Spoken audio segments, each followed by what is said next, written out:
আসসালামু আলাইকুম রহমতুল্লাহ। দূরে এবং কাছে, দেশে ও প্রবাসে সবাইকে জানাচ্ছি আন্তরিক শুভেচ্ছা এবং অভিনন্দন। আমি ডাক্তার Sabbir Ahmed, consultant of homeopathic medicine.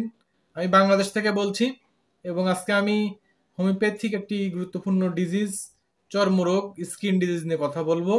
Herpetic বা রিং অর্ম।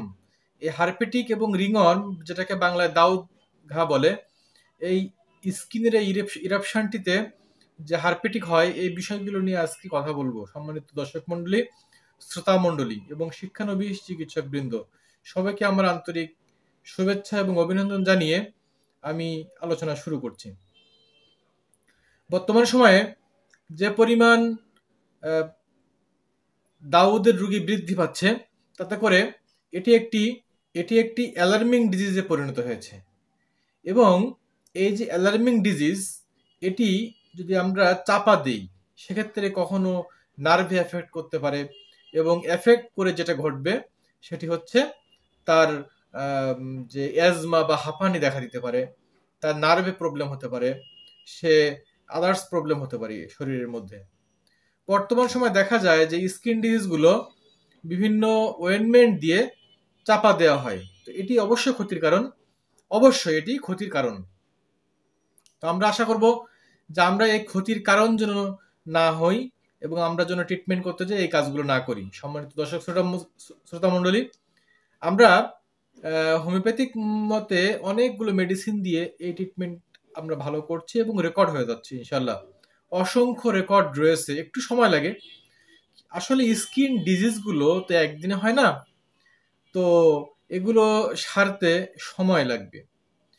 ইনশাল্লাহ এই রেকর্ডগুলো আগামী দিনে কথা বলবে এবং বাংলাদেশের যে স্বাস্থ্য বিভাগ, সেখানে অসংখ্য রুগীদের আমরা রেকর্ড দিতে পারবো যে এই রুগীগুলো আমাদের চেম্বার থেকে ভালো হচ্ছে। এবং হোমিওপ্যাথিতে যারা যেখানে প্র্যাকটিস করছে, প্রত্যেকে আমার মনে হয় যে এই হারপেটিক রোগটা তারা ভালো করতে পারছে বলে আমার বিশ্বাস।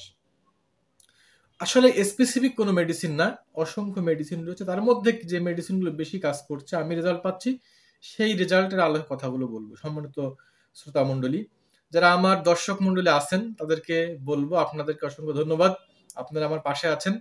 এবং যারা এই মুহূর্তে এই ভিডিওটি দেখছেন, তাদের বলবো একটি সাবস্ক্রাইব এবং লাইক করবেন, কমেন্ট করবেন। এই আলোচনাটা যদি অবশ্যই ভালো লেগে থাকে, তাহলে কি লাইক করবেন না? অবশ্যই করবেন। এবং এই আলোচনাগুলো একটি জনসচেতনতামূলক আলোচনা, চিকিৎসামূলক আলোচনা, এবং এটি হচ্ছে একটি মানুষের হেল্পের জন্য এই আলোচনাগুলো করা।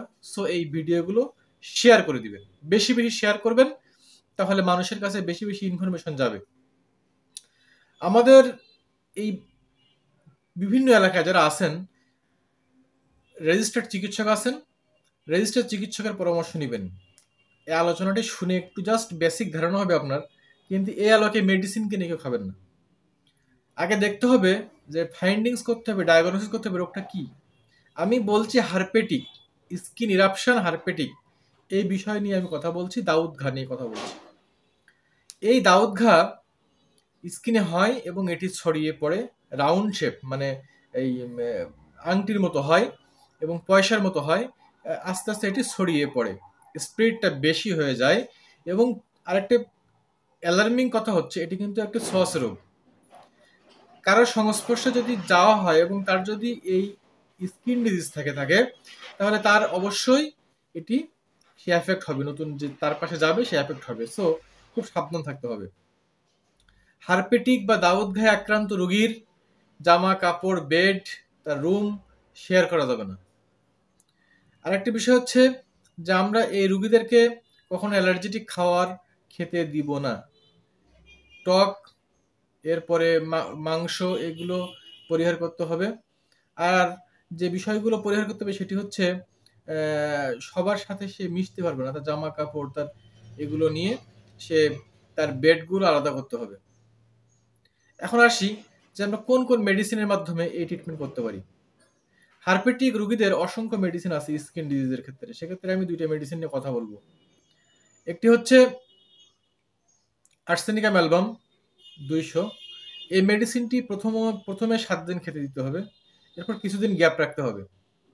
আর্সেনিকাম অ্যালবাম 200 প্রথম 7 দিন খেতে দিতে হবে, 2 থেকে 3 ফোঁটা সকালবেলা খাবে হাফ কাপ পানির সাথে।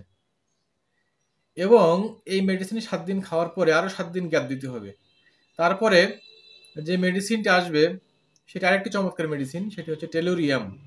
এটিও 200 খেতে দিতে হবে বেশ কিছুদিন, হয়তো 1 মাসের মতো। ইনশাল্লাহ দাউদ গা ভালো হয়ে যাবে বলে বিশ্বাস করি। তবে এই মেডিসিন সবার ক্ষেত্রে প্রদত্ত বিষয়টি এমন না, তো ম্যাক্সিমাম ক্ষেত্রে এই মেডিসিনে রোগ ভালো হবে ইনশাআল্লাহ তাআলা। আর এই রুগীদেরকে খুব টেক কেয়ার করতে হবে, অবজারভেশনে রাখতে হবে, ইনশাল্লাহ এই রোগ ভালো হতে বাধ্য। আর আল্লাহ তাআলার কাছে সাহায্য চেতে হবে। এই রোগের জন্য পরিষ্কার পরিচ্ছন্নতা রোগী অবলম্বন করবে এবং তার খাদ্য খাওয়ার পথ্য সুন্দর করে দিতে হবে এবং অ্যালার্জেটিক ফুডগুলো পরিহার করতে হবে। রোগী heavyweight fast food, rich food, spicy food এগুলো খাবে না এবং সাধারণভাবে সে লাইফ লিড করবে। সম্মানিত বন্ধুরা, আজকে এই দাউদ ঘায়ের এই ভয়াবহতা নিয়ে কথা বললাম। আগামী দিন অন্য আরেকটা ডিজিজ নিয়ে কথা বলবো।